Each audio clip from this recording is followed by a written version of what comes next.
So this lab will actually be available for the next 620 minutes or 720 minutes. So you guys will have at least 6 hours access to this lab or 12 hours access to this lab. All right. I'm going to add, given that we're coming up on time, I'm going to dive into high availability and fault tolerance and speak to what it actually is on AWS. All right.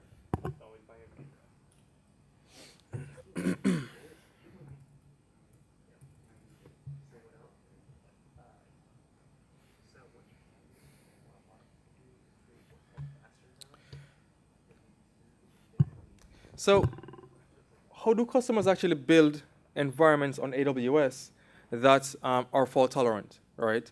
And what is fault tolerance? Now, say for example, I have a web server running, right? And it's only one web server instance, right?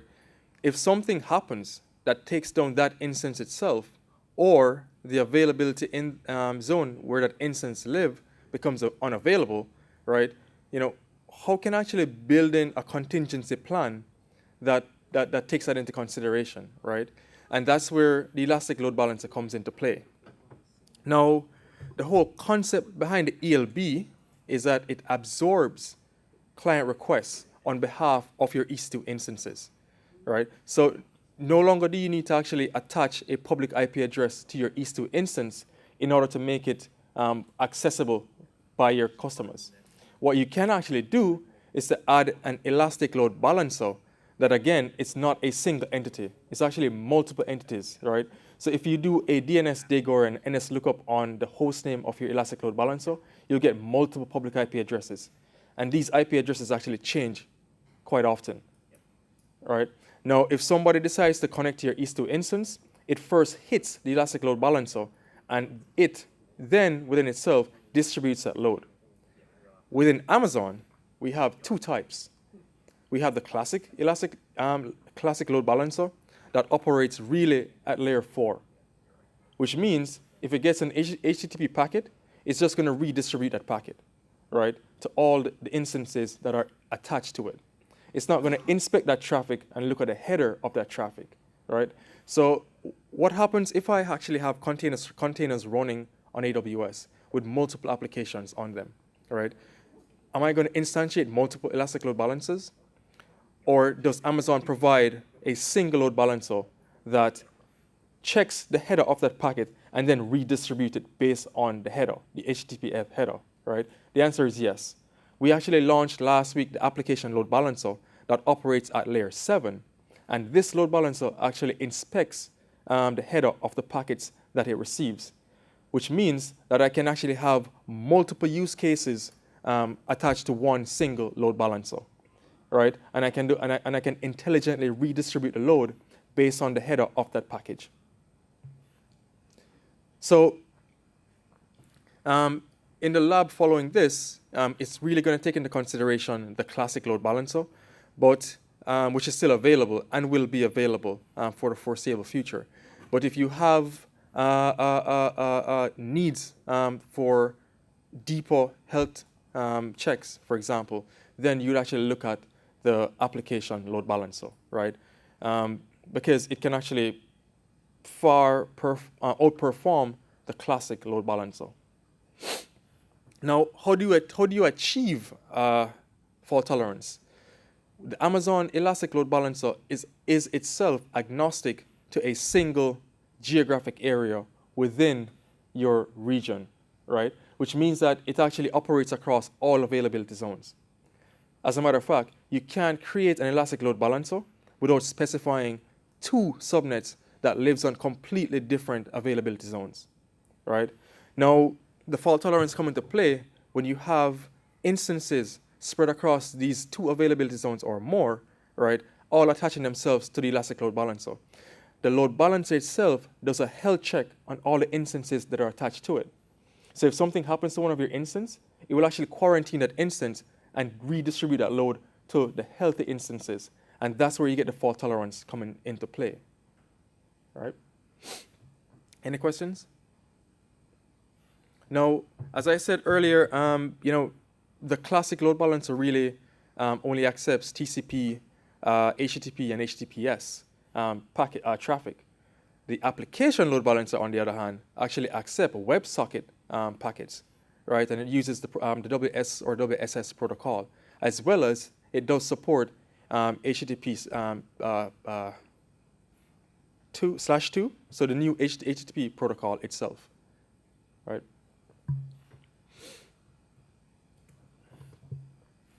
Now,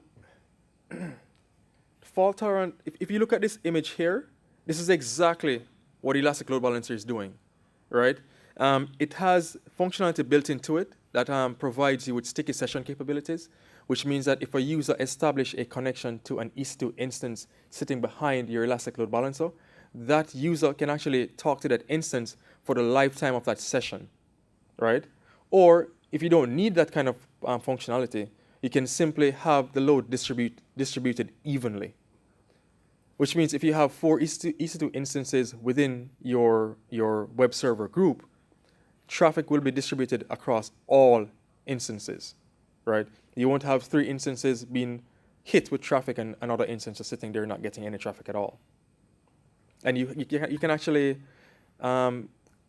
check this feature within the Elastic Load Balancer when you're creating it. With the application load balancer, that is done automatically for you.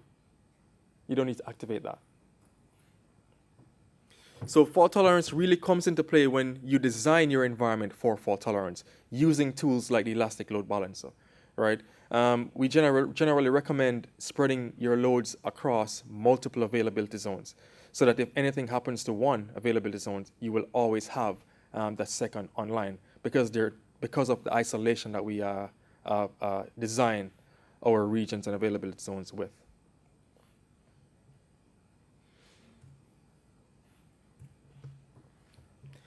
Now,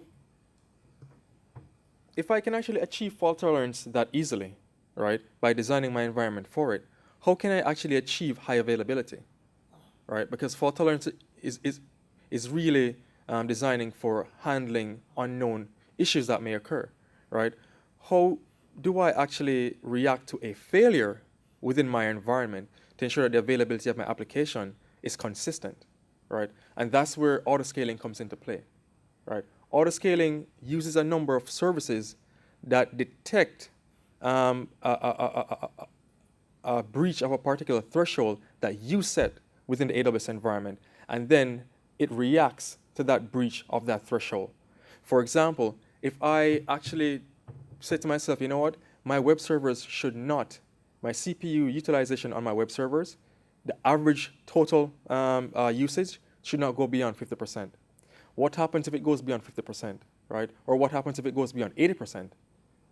The autoscaling mechanisms or thresholds that you can actually define within your AWS environment can actually allow you to react based on specific events. So if my threshold of 50% utilization is breached, I can actually launch, for example, 5 new instances. But if 90% is actually breached, I can decide to double the number of instances within my group, right? And then scale back when it goes back below these threshold numbers. And autoscaling allows you to, number one, define a launch configuration. So you're basically telling autoscaling, if a threshold is breached, right, and I need to launch an instance, you're going to launch the M3 medium instance type. It's going to be a specific AMI, right, and it will have specific applications loaded onto it, whether it's a pre-baked AMI or you're bootstrapping the instance at launch time. The whole idea behind actually putting EC2 instances within an autoscaling group is that you decouple the instances to the point where they're stateless applications. There's no state residing on the machines themselves. That's being stored somewhere else that persists beyond the life of that instance. Does that make sense? Does anybody have any questions?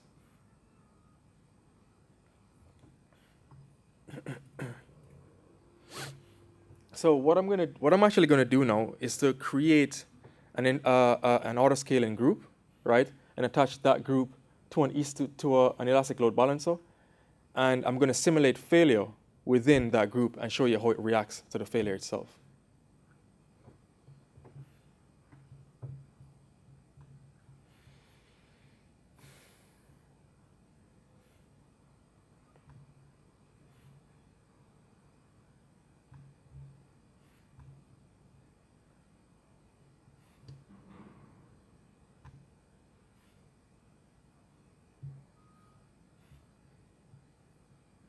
So the first thing I'm going to do is to actually create an elastic load balancer.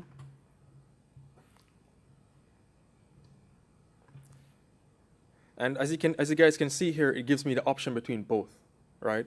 For the purposes of this demonstration, I'm actually going to select the classic load balancer.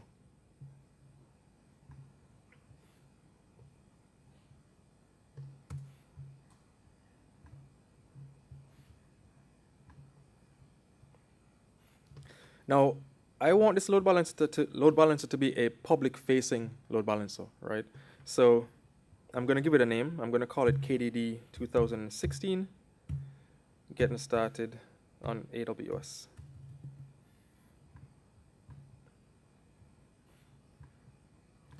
So if you look closely, you see an option here to create an internal load balancer, which you can do, right? You may have the need to load balance across multiple applications within your private subnets that nobody from the outside world can actually interact with, right? So you can have a mix of load balancers within your environment. You can have a public-facing load balancer that your clients interact with, and you can have a private load balancer that your employees interact with for your local intranet, for example.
So as you guys can see here, I have to specify the VPC that this load balancer is a part of, right?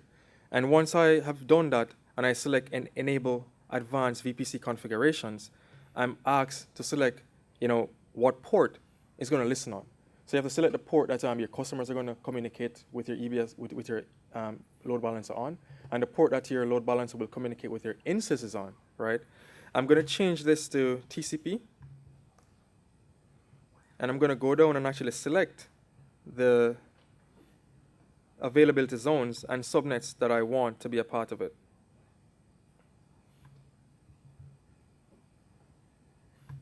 And because it's a public-facing load balancer, you have to select two public-facing public subnets.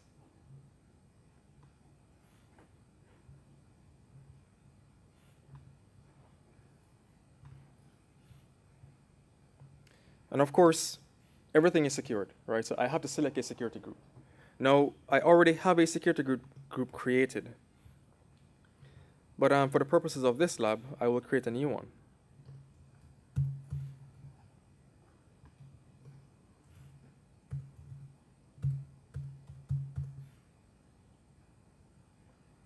And as you guys can see here, based on the ports that I already selected, it's already created that rule for me. So the firewall rule is already created.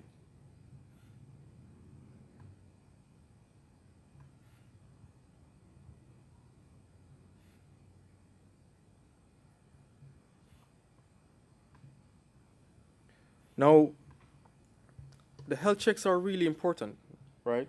You know, what's going to be happening is that I'm going to be the load balancer itself is going to be pinging your web server or whatever server will be attached to it, and it will ping in that server on port 80, but it's going to be trying 5 times in intervals of 30 seconds, right? But what if your instance takes 10 minutes to come online?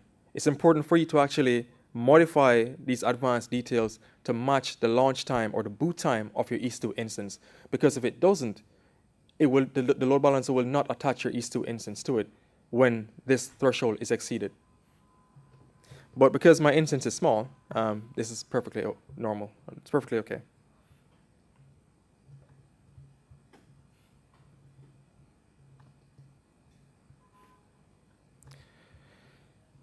I created an EC2 instance this morning that has a web server already running on it, and it has a web page already built and loaded onto the instance itself. So I'm going to go ahead and attach that instance to my Elastic Load Balancer. What I'm going to be doing after this is creating a launch configuration for my autoscaling group that uses an image that I created from this instance itself.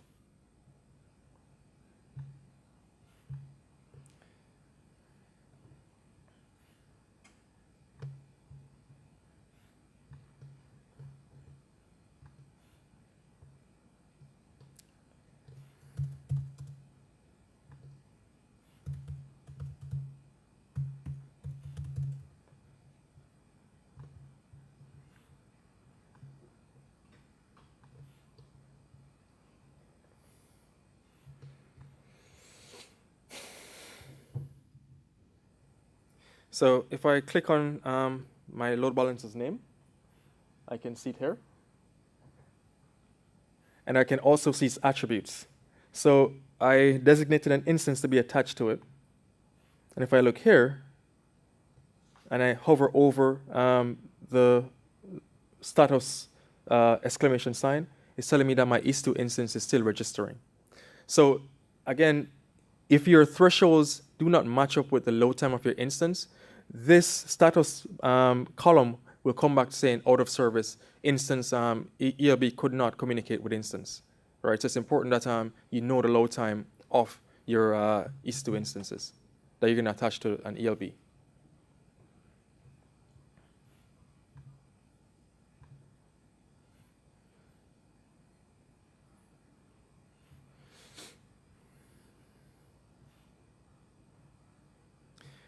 So while that loads, I'm actually going to go ahead and create a launch configuration that I will be using with my autoscaling group.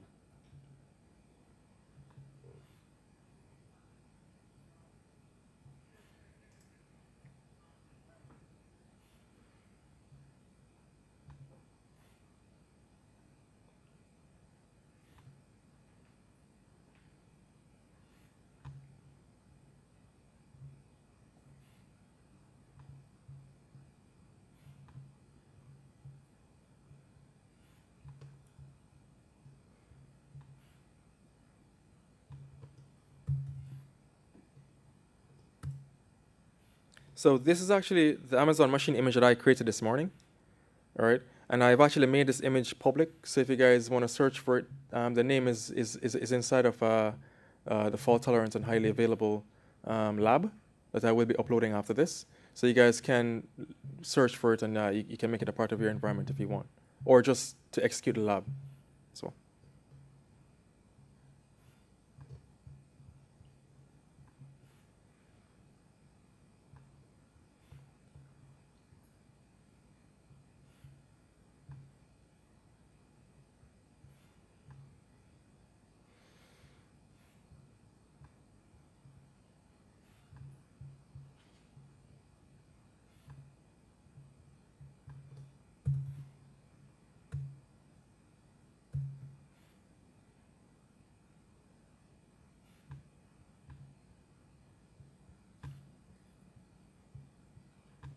Now, earlier I spoke about using, bootstrapping your instances using the user data, and this is where you would actually add your Bash script, right, or your PowerShell script to it. And this, when your instance launches, it will run the script at boot time.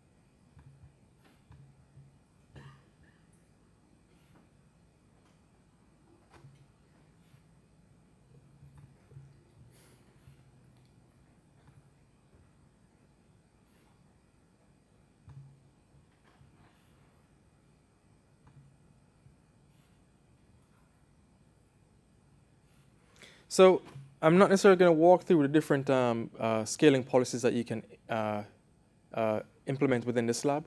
What I'm actually going to do is to keep the size of the group constant, which means that if my application should fail, it will automatically regenerate a copy of that application and attach it back to the elastic load balancer. Right?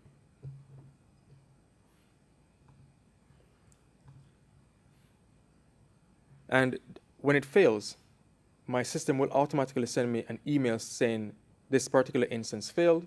You might want to check to see what's causing the failure.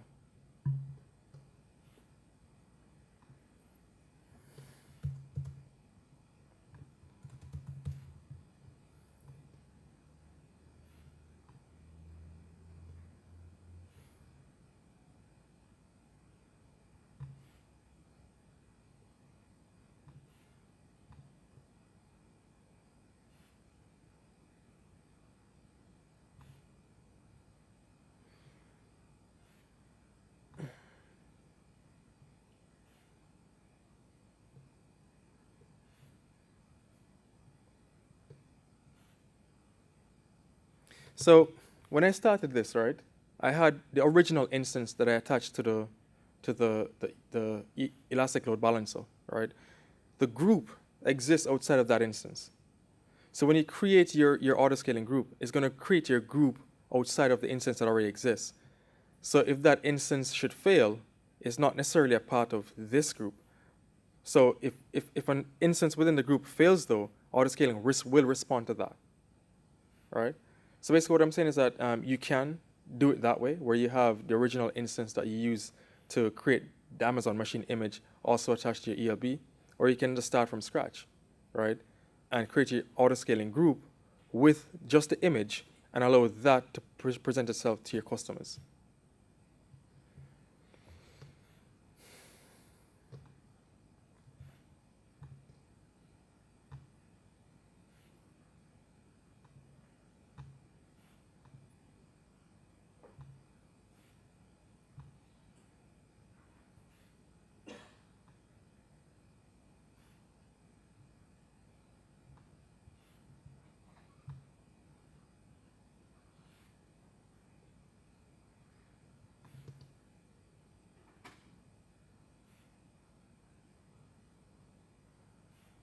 So if I go back to my load balances,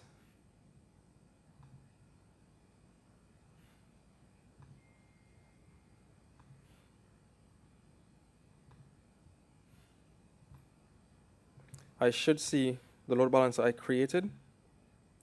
And as you can see here, I have my instance connected to it. So what now if I actually want to communicate with my EAST2 instance, right? Remember, this is when doing this, your EAST2 instance will be private. So the only way you can actually communicate with that instance is by using the host name of the elastic load balancer. And you locate that host name by looking for the DNS host name on the description, copying that, and you can add it to a browser.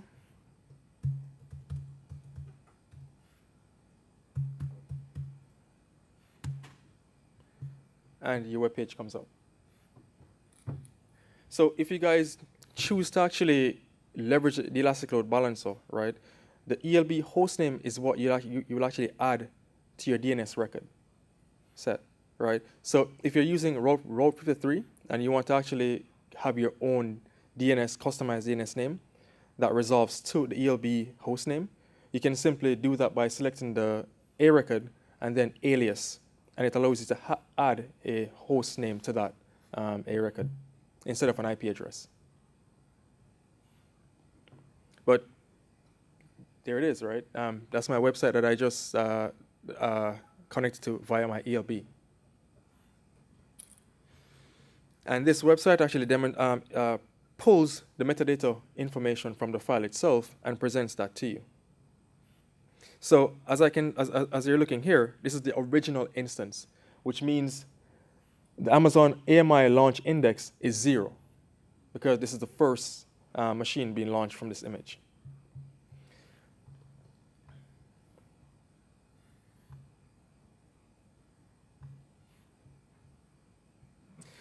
Earlier when I just started, I only had one instance attached to my ELB, and now the second instance from my autoscaling group is attached to my ELB as well.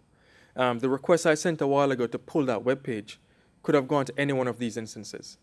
So let's actually destroy the instance within the autoscaling group and see how quickly autoscaling reacts to that.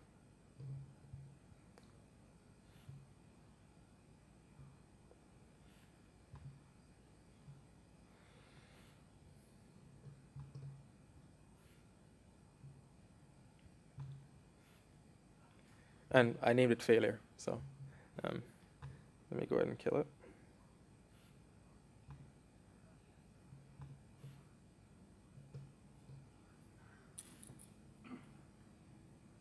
So when this instance is terminated, the whole process of actually creating and reattaching an instance to my elastic load balancer is automatic.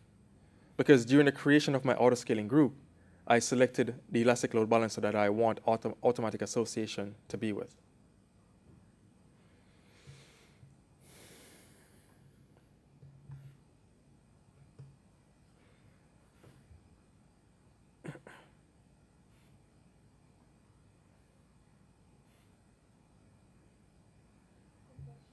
Sure.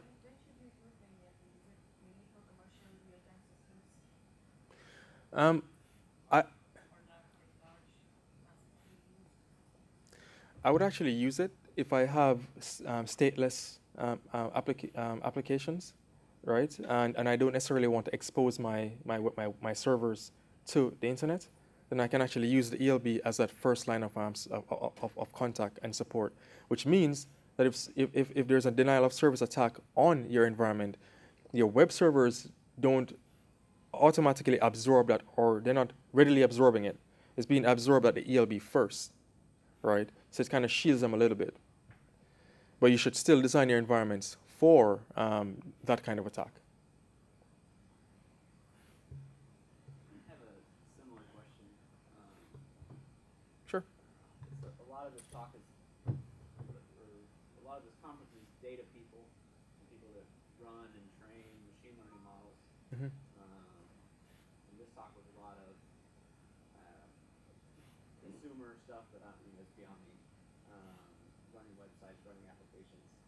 So can you speak to maybe use cases for this load balancing where maybe I have a bunch of data scientists and they need to train models, Mm-hmm. and they could run their own server, turn it on, turn it off, or I could create something for them where they submit jobs and then instances spin up and spin down as we get more jobs to train. Are there use cases like that y'all employ, or? So we do have a Amazon machine learning service. So yes, you can. When it comes to data analytics, right? The reason why I introduced EC2 instances is because this is what forms, for example, your Hadoop clusters. This is what actually crunches that large data set, and then present data that your Amazon that your machine learning models can actually act upon. Yeah, I mean, we use EC2, right? Yeah. But it's individual people, and it's a waste of resources because the data scientist would use a bigger server than he needs because he has it on for 12 hours, but he's only training the model for 4 hours as he's clicking on things and trying to get it to work. Yeah. It would be more efficient, in my view, to have them have a small server, click around, and when they finally know what they want to do, submit it to something big and runs fast, scales up, scales down. Yeah. You can definitely do that, and I can actually show you how to do that here. So that's the whole idea of this environment, right? You don't necessarily have to create a gigantic machine that you're not using a quarter the resources, right? You can simply spin up like a T2 instance type with that has balanced ratios of RAM to compute, right? And then if that's not sufficient, or when you finally tailored your workload, you can then stop that instance and change the instance type. So I can actually walk you through that. Does that answer your question? No, it does. I think that that's what I should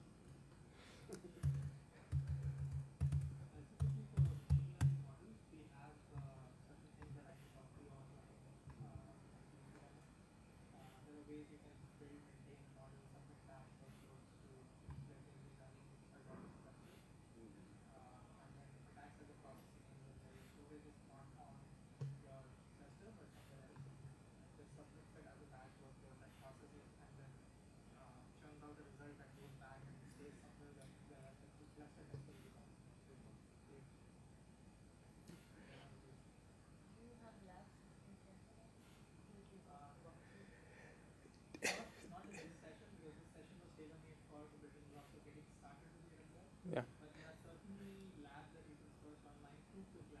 Yeah.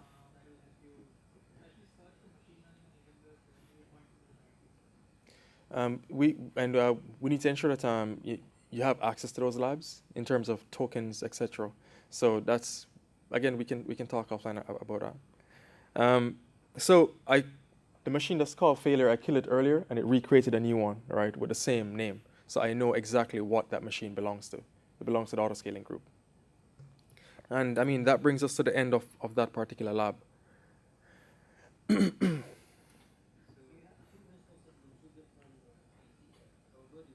Yeah.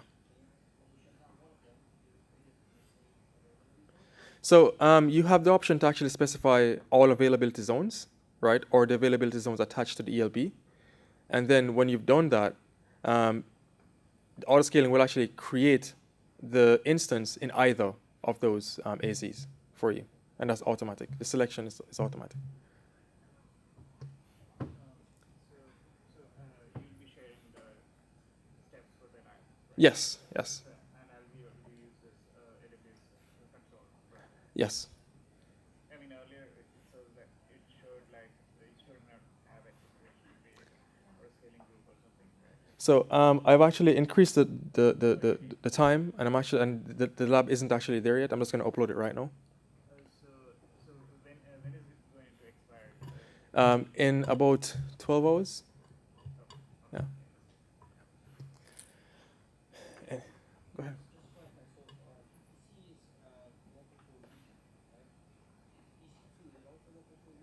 Yes.